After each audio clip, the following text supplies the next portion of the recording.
This movie tells a story of Elphaba, a misunderstood young woman because of her green skin, and Glinda, a popular girl, who become friends at Shiz University in the Land of Oz.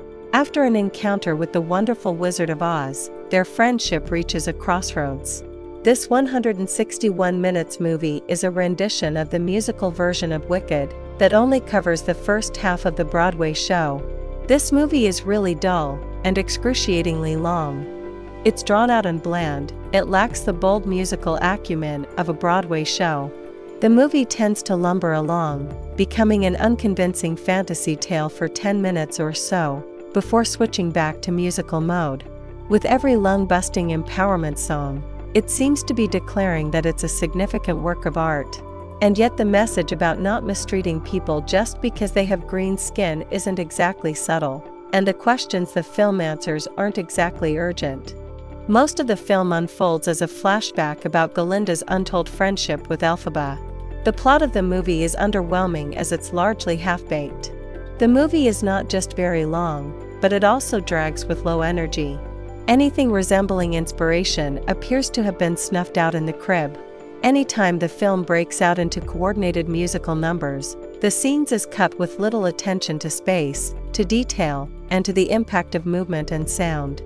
They're hardly supposed to imbue the film with a sense of realism, but they rarely have the feeling of a lived reality either. Glinda and Elphaba are residents of this kingdom, whose lives are defined by their relationships to their environment. When their worlds become non-committal, so too does their story. The stakes of this movie tend to feel vague at best. Other minor characters populate each scene, including romantic interests, and a sorcery professor who's more plot function than person. There's a subplot about magical talking animals that doesn't add anything except several minutes of running time, also a subplot involving Elphaba's sister who is given perplexingly little to do. The movie almost seems bogged down by the film's overbearing production value. It fails to get better expressive performances from its leads and to bring life and light to a fantastical Broadway show. The more ornate and musical the movie becomes, the less interesting it is to look at. After 161 minutes, it becomes a wash of business. It's ultimately tiring, visual garbage disposals of color and candy. Any splendor or attention to color seems to have been muted in post-production. It's depressing to look at. The movie's visual weaknesses become clear within minutes, and are illustrated in the differences between enormous group scenes and more intimate exchanges. Despite pink and green being largely reserved for Glinda and Elphaba, the eye is rarely drawn to them in a crowd, given how drab every single shade appears. The details of each locale often blur and blend into one another.